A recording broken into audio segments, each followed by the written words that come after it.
Sementara itu, saudara, pihak kepolisian Resort Aceh Tenggara berhasil mengamankan pria berinisial MA, 37 tahun yang merupakan pelaku yang diduga melakukan tindak pidana penganiayaan berat kepada MZM ketika sedang memberikan ceramah Maulid di Aceh Tenggara. Pelaku berhasil diamankan petugas di Desa Kandang Muplang, Kecamatan Lawu Bulan, Aceh Tenggara. Pelaku diduga melakukan penganiayaan berat, yaitu menusuk korban yang sedang berceramah di Masjid Al-Husna, Desa Kandang, Kecamatan Lawe Bulan. Tiba-tiba pelaku masuk dari jendela masjid yang berada di belakang mimbar, kemudian pelaku berdiri tepat di belakang korban sambil memegang pisau belati. Selanjutnya memegang dan membacok leher korban dengan pisau. Penganiayaan ini terjadi pada Kamis malam sekitar pukul 21.30 waktu setempat. Kini, pelaku diamankan petugas di Desa Kandang Belang, Kecamatan Lawu Bulan, Aceh Tenggara.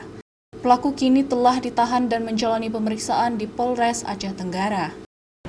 Yang mana pada saat itu, pelaku melalui jendela masuk di masjid, kemudian mencoba untuk melakukan penganiayaan pada korban, dan seketika itu korban mengelakkan tangan kirinya sehingga korban mengalami luka-luka di telapak tangan kiri, dan seketika itu juga korban melarikan diri bersama-sama dengan jamaah dievakuasi ke rumah sakit Nurul Hasanah.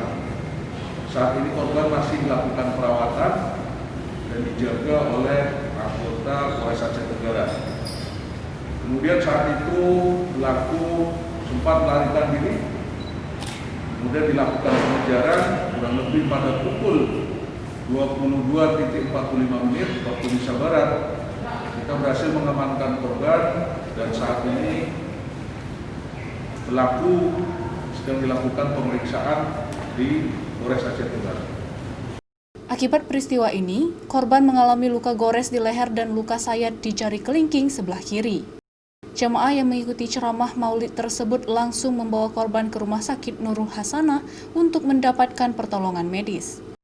Untuk penyelidikan lebih lanjut, polisi memeriksa sejumlah saksi dari jamaah yang hadir dan pelaku yang kini ditahan di Mapolres Aceh Tenggara untuk menjalankan pemeriksaan lebih lanjut. Davi Abdullah, Mustajab, Kompas TV, Banda Aceh.